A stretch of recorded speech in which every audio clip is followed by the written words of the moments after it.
আজকের ভিডিওয়ে মিলিটারি চাকরি এবং ব্যাংকের চাকরি এই দুটো টপিক নিয়ে আলোচনা করব। দুটো ভিডিওর বিস্তারিত ডিটেল খুঁটিনাটি আলোচনা করব। যারা মিলিটারি চাকরি অথবা ব্যাংকের চাকরির জন্য প্রিপারেশন নিচ্ছেন তাদের জন্য এই ভিডিওটা গুরুত্বপূর্ণ হতে চলেছে। যদি আপনি নাও প্রিপারেশন নেন, আপনার কোনো চেনা জানা বন্ধু বান্ধব কেউ যদি থাকে, তারা যদি এই ভিডিওটা দেখে অবশ্যই তাদের উপকার হবে।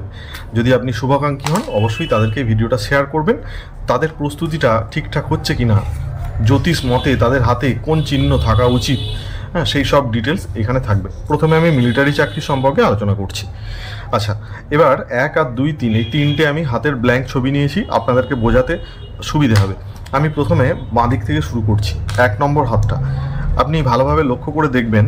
যদি আপনি মিলিটারি চাকরির জন্য একদম ছোট থেকে মনঃসংযোগ করে চলেছেন, মাঠ কমপ্লিট করার জন্য যাবতীয় আপনি চেষ্টা করছেন, কিন্তু আপনার হচ্ছে না, বা কোনো না কোনোভাবে আপনার যদি দেখা যায় যে জীবন রেখাটি ঠিকঠাক নয়, এখানে হচ্ছে জীবন রেখা থাকে, এই জীবন রেখা যদি ঠিকঠাক স্ট্রং না থাকে, মানে জীবন রেখার মাঝে যদি কোনো গ্যাপ থাকে, গ্যাপটা কেমন হবে আমি আপনাদেরকে অন্য একটা ছবিতে দেখিয়ে দিচ্ছি। তো জীবন রেখার মাঝে যদি কোনো রকম গ্যাপ থাকে আর জীবন রেখা যদি ঠিকঠাকভাবে স্ট্রংভাবে প্রথম থেকে শেষ পর্যন্ত না থাকে, তাহলে কিন্তু সমস্যা আছে আপনার মিলিটারি চাকরি হওয়ার।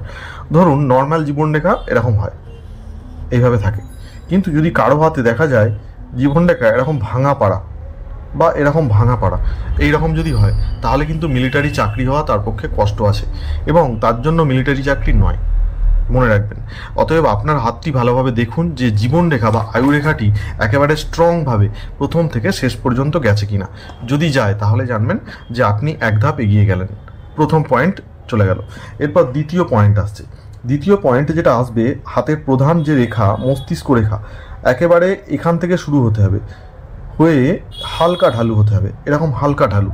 যাদের হাতের হালকা ঢালু মস্তিষ্ক রেখা থাকে না, খুব সিরিয়াস মানুষ হয়, তাদের হাতে কিন্তু মিলিটারি চাকরি করার জন্য তারা জন্মায়নি। দেখুন ব্যাপারটা বুঝিয়ে বলি।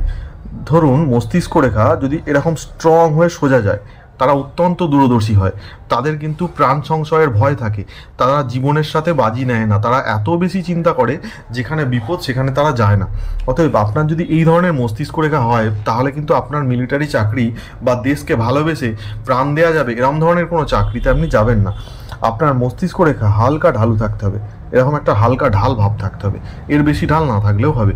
ওকে, এরপর প্রধান যে রেখাটা সেটা হলো হৃদয় রেখা। আপনার হাতে হৃদয় রেখা মোটামুটি স্ট্রং হতে হবে, মাঝে যেন ফাঁপা না থাকে বা জব চিহ্ন না থাকে। হৃদয় রেখায় জব চিহ্ন বন্ধুরা থাকলে সে কিন্তু বিভিন্ন ধরনের শারীরিক সমস্যায় ভুগবে। মিলিটারি চাকরি পাওয়ার জন্য তার কিন্তু নানা রকম হেলথ ইস্যু আসবে। যেমন ধরুন এরকম অনেকের হাতে দেখবেন এরকম হৃদয় রেখা থাকে, এরকম থাকে, এরকম হৃদয় রেখাযুক্ত মানুষদের কিন্তু মিলিটারি চাকরির জন্য অনেক মাইনাস পয়েন্ট আসবে, তারা কিন্তু বিভিন্ন ধরনের জায়গায় কেটে যাবে। সেটা হতে পারে গ্রাউন্ড কমপ্লিট বা যে কোনো ধরনের। আর যেটা থাকতে হবে সেটা হচ্ছে একটি মস্তিষ্ক, বা এই দেখুন মণিবন্ধের নিচের দিক থেকে একেবারে সোজা একটি শনি রেখা থাকতে হবে। এটি হলো ভাগ্যরেখা, যে ভাগ্যরেখা মোটামুটি স্ট্রং থাকতে হবে। বন্ধুরা কিছু কিছু হাতে আমি দেখেছি মিলিটারি চাকরি করে কিন্তু ভাগ্যরেখা প্রথমে ছিল না। মনে করুন এই জায়গা থেকে ভাগ্যরেখা এইভাবে উঠেছে, এই জায়গাটা হচ্ছে 30 বছর বয়স, এই 30 বছর বয়স থেকে ভাগ্যরেখা উঠেছে। অতএব এটা বুঝতে হবে যে তার মিলিটারি চাকরির বয়স কিন্তু 30-এর আশেপাশে শুরু হচ্ছে। তাহলে এই প্রধান রেখাগুলো বন্ধুরা থাকতে হবে আপনাদের হাতে, যার ফলে আপনি এটা বুঝবেন যে মিলিটারি চাকরির জন্য আপনি অনেকটা এগিয়ে গেছেন। এটা হলো প্রধান রেখার কথা। এরপর 2 নম্বর ভিডিওটায় আমি আসছি। 2 নম্বর যে ছবিটা, এতে আমি দেখাবো কোন গ্রহ পর্বতের কতটা উচ্চতা হতে হবে। ভালো করে মন দিয়ে দেখবেন। বৃহস্পতি পর্বত খুব একটা উচ্চ না হলেও হবে, বৃহস্পতি পর্বত মাঝারি বা 50% উঁচু হলেও হবে। শনি পর্বত কিন্তু শুভ হতে হবে, অশুভ না হলে সব থেকে ভালো। শনি পর্বতে কিন্তু কোনো রকম দাগ থাকা চলবে না। এটা বন্ধুরা শনি পর্বতের অঙ্গুলি, ভালো করে দেখুন। আর এটা হচ্ছে বৃহস্পতি পর্বতের অঙ্গুলি। এবার বৃহস্পতির পর শনি পর্বতে কোনো দাগ কাটাকুটি থাকা চলবে না, পরিষ্কার হতে হবে। রবি পর্বতে কিন্তু বন্ধুরা একটা ছোট হলেও রবি রেখা থাকবে, এরকম ধরনের। বুধ পর্বত খুব একটা বিরাট ব্যাপার না হলেও হবে। আর যেটা শুভ হতে হবে সেটা হলো আপনার হাতের রাহু পর্বত, এই জায়গাটা কিন্তু উঁচু হতে হবে এবং এখানে ভুলভাল দাগ থাকা চলবে না। আর শুক্র পর্বতে যেন অসংখ্য কাটাকুটি চিহ্ন না থাকে, এই কথাটা কিন্তু মাথায় রাখবেন। ওকে, আচ্ছা, এরপর যেটা সব থেকে ভাইটাল বা ইম্পর্টেন্ট সেটা হলো মঙ্গলের ক্ষেত্র। এই জায়গাটা বন্ধুরা, এই জায়গাটা কিন্তু একটু উঁচু হতে হবে, এই জায়গাটা শুভ হতে হবে, এখানে কোনো অশুভ দাগ থাকা চলবে না। মঙ্গলের ক্ষেত্রের সাথে মিলিটারি চাকরির সরাসরি সম্পর্ক আছে। যুদ্ধ সংক্রান্ত ব্যাপারে মঙ্গল হচ্ছে আপনাকে সাহস যোগাবে এবং সে কিন্তু সফল হবে সেই ব্যক্তি যার হাতে কিন্তু মঙ্গল স্থানটি অত্যন্ত শুভ। এইটা হচ্ছে উচ্চ মঙ্গল, আর এটা রাহু, মনে রাখবেন। এবার আসছি সেটা হলো চন্দ্র পর্বত। এই জায়গাটা চন্দ্র পর্বত। বন্ধুরা, চন্দ্র পর্বতের কোনো বিরাট কিছু ভূমিকা নেই মিলিটারি চাকরির জন্য। আমি রেখা এবং গ্রহ পর্বতের ব্যাপারে বলেছি। হাতে অন্যান্য অশুভ চিহ্ন না থাকলে সব থেকে ভালো। কোথাও তিল যদি থাকে সেটার বৈশিষ্ট্যটা দেখতে হবে কোথায় আছে। প্রধান রেখা আর প্রধান গ্রহ পর্বত বলেছি। এবার হাতের কিছু বিশেষ চিহ্ন যেগুলো আপনাকে মিলিটারি চাকরির দিকে অনেকটা এগিয়ে দেবে, আমি সেটা বলছি। প্রধান রেখার পাশাপাশি যখন দেখবেন কিছু বিশেষ রেখা বা বিশেষ চিহ্ন হাতে থাকবে, তখন নিশ্চিতভাবে বুঝতে হবে যে তার মিলিটারি চাকরি হওয়ার সম্ভাবনা অবশ্যই আছে এবং সে মিলিটারি চাকরি থেকে একদিন অনেক বড় জায়গায় যেতে পারে। যেমন দেখুন, এই যে অংশটা দেখছেন এটা হচ্ছে রবির অঙ্গুলি।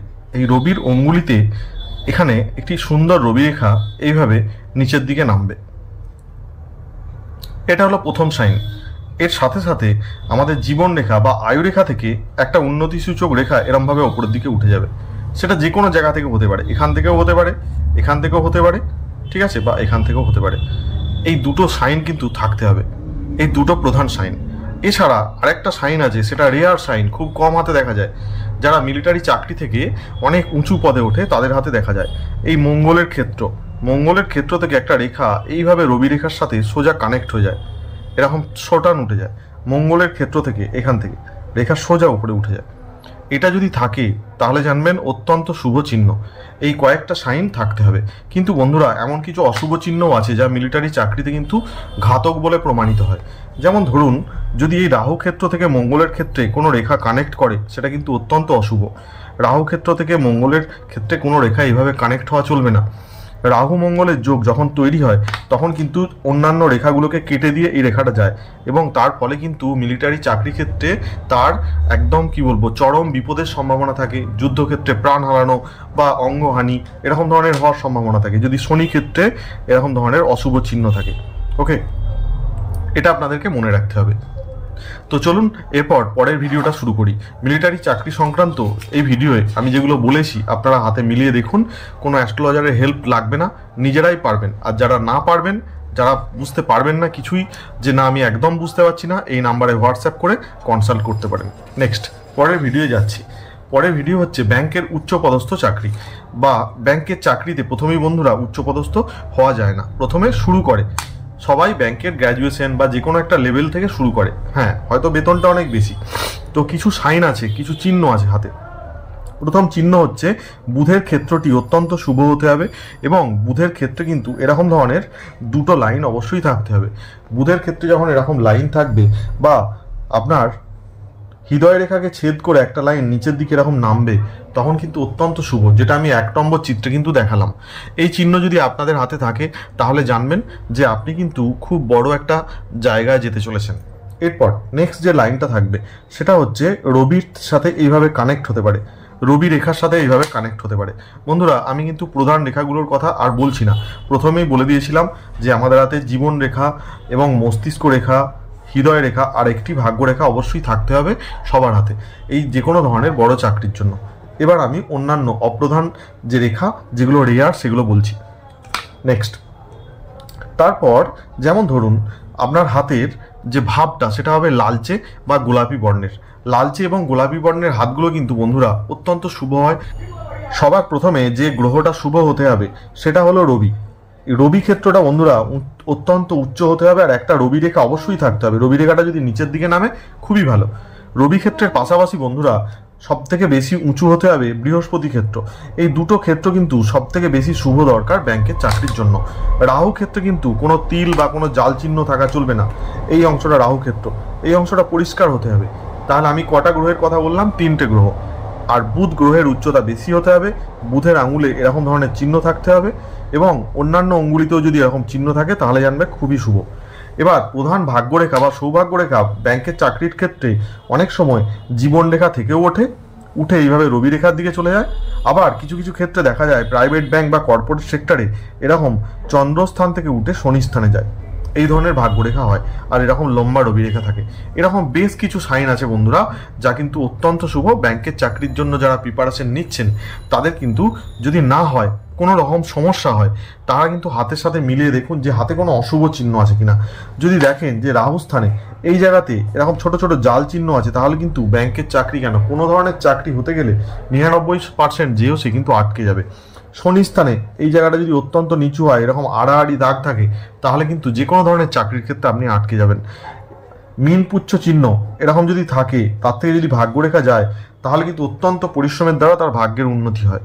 ব্যাংকের চাকরির জন্য এরকম অনেক কিছু সাইন আছে, যেগুলো আমি ভিডিওতে বললাম। যদি আপনাদের বুঝতে অসুবিধা হয়, অবশ্যই কমেন্ট করে জানাবেন। কনসাল্ট নেওয়ার কোনো দরকার নেই খরচ করার।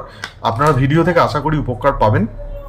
যদি কেউ বুঝতে না পারেন, একবারে সব শেষে যদি কোনো অপশন না থাকে, তখন কিন্তু এটাই হোয়াটসঅ্যাপ করবেন। 456-এর ছোট্ট প্ল্যান আছে, যে কোনো ধরনের চাকরি সংক্রান্ত আলোচনা বা যে কোনো একটা টপিক আমি এই প্ল্যানে সকলকে হোয়াটসঅ্যাপে হেল্প করে থাকি। তাহলে বন্ধুরা, আজকে মিলিটারি চাকরি এবং ব্যাংকের চাকরি সংক্রান্ত বিস্তারিত ভিডিওটি কেমন লেগেছে কমেন্ট করে জানাবেন।